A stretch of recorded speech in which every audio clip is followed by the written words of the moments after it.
possible when you're playing even a sharp opening, or say like a Sicilian or like a knight, or for white to say, I'm going to play a positional version.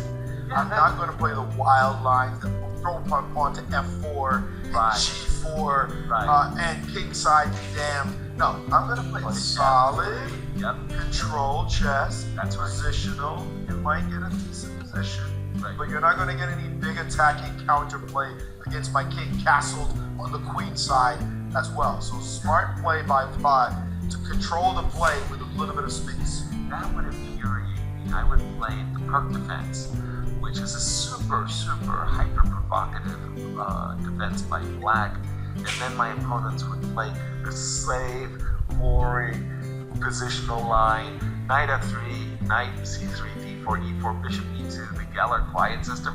I'm like, dude, I'm inviting you to go into the sharpest variations known to mankind. No. I'm shutting you down. Now, after this move, knight e5, I'm actually a fan of the move knight a5 because of the move a4, a5. Vladimir b3, not a common move in the face of the pressure down to see the move a4, a5 again, taking the b6 square under control, queen a4, queen a5, pardon me, immediately trying to undermine knight on c3. Now here, if Vladimir has prepared knight d5, I don't like this for white.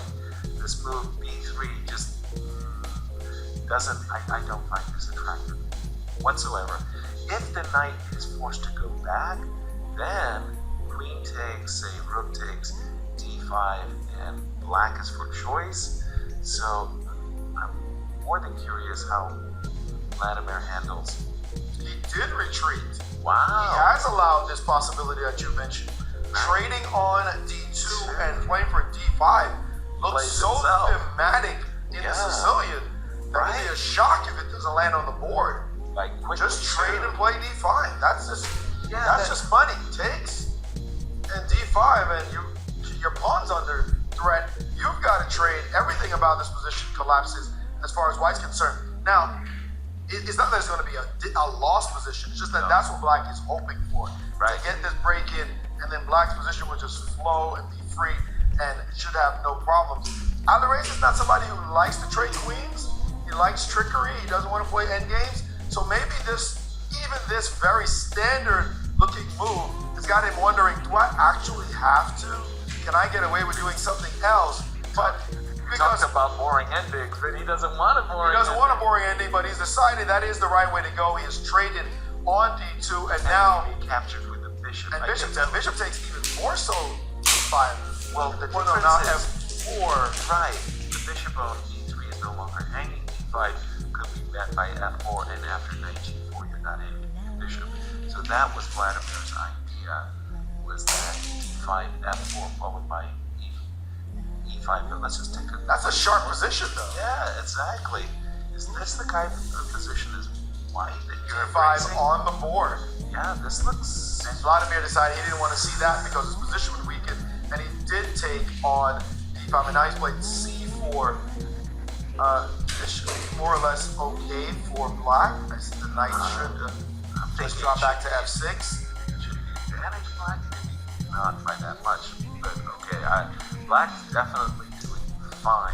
Yeah, I think black's okay. Ask the bishop on f1 how it feels. Just how you doing down there? Yeah, well, but the thing is, your pawn structure is compromised after the move a5. Knight to d3.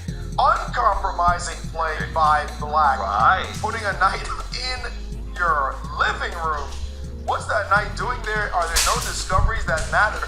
He certainly has got Vladimir's attention and putting that knight on that square, and the other knight looking to release.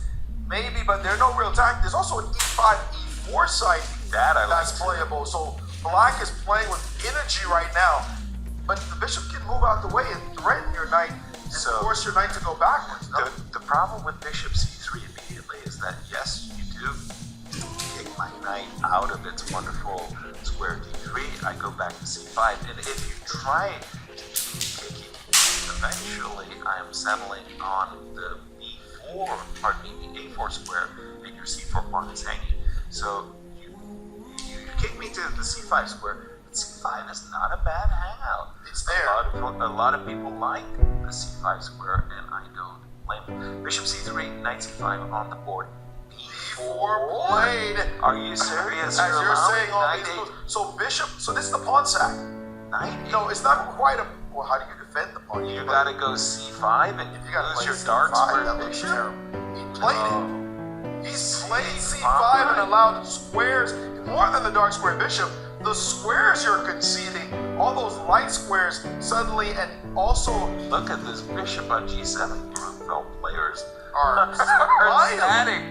Your bishop has to drop back to e1 maybe, but there's an e5, e4 sighting coming down the board as well. This has all gone wrong. This has gone completely wrong from Vladimir in the last couple of moves.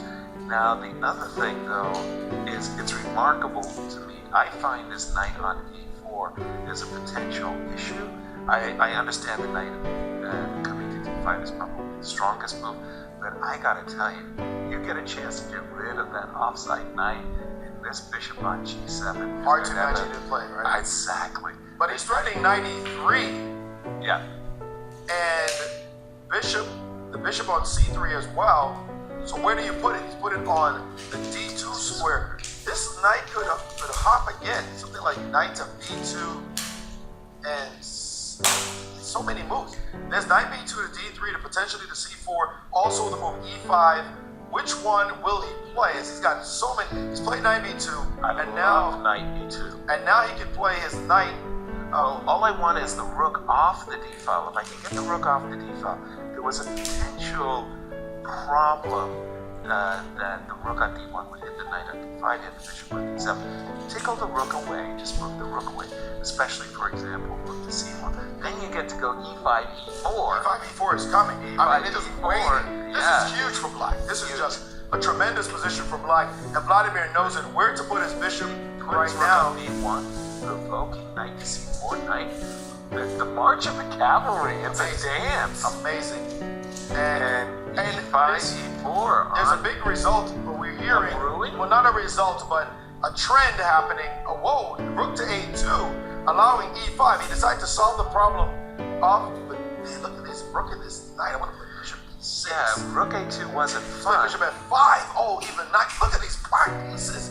They're just encroaching move by move on white's position. Massive squares, massive squares. Tremendous squares. White pieces are huddled and under pressure. Beautiful play by the youngster right now, showing his blitz chops. Vladimir is in third place, clear right now, but a Firouzja with a win will tie him. And they'll be at 11.5 each. And a big upset. Levon has defeated Wesley So. The tournament leader finally losing a game in this year's tour. But meantime, let's think of this one. Knight takes bishop. Was that the right way? And now give us the pawn, free pawn, and the two bishops, and the dark squared bishop. Black is winning this position. No question about it. He just ripped out that b4 pawn. And Vladimir, kind of like all careers have their ebbs and flows. Wait a second, IGP, bishop c2 wasn't a threat? Am I missing something? It's a good threat. I was about to say that Vladimir had been the knight f3 c4 player most of his career that brought him the world championship. Later, he tried to become an e4 player. Not for me, a naturally gifted e4 player. And we're seeing it here. He played an open Sicilian, but this move b3, you don't play that kind of move in an open Sicilian. It's white. You're right. What's happening? Bishop c2. Bishop e6. No, bishop e6 was 6. No, there's a rook b2 at the end. And f5. Oh, this kid is nasty. Just controlling the knight on g3. Knight to c1. Hoping for some play there. Hitting the knight. And bishop to h6 is piece. And now check.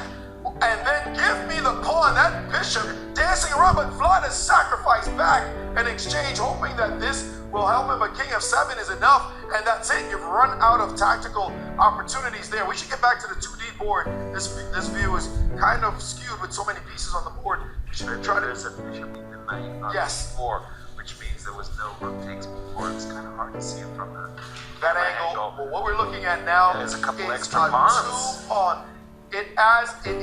We're following along right now, and takes on e6, takes back on e6, h3, and liquidation as the players are trying to follow the rook c2 coming down, rook over to e1, and they are cooking along, but it is all black in this position. You got to sidestep knight d4, something like king f6 and rook a2. Now the pawn on e5 is hanging. Yeah. Ooh, bishop h4. Oh, big what do time you do move. about that move? That's going to win That a hurts. piece. Knight e2 f4. That's going to hurt. And that's going to leave a mark. Oh, he does have this move, but doesn't last. And he's won the game. Firouzja continuing his incredible march forward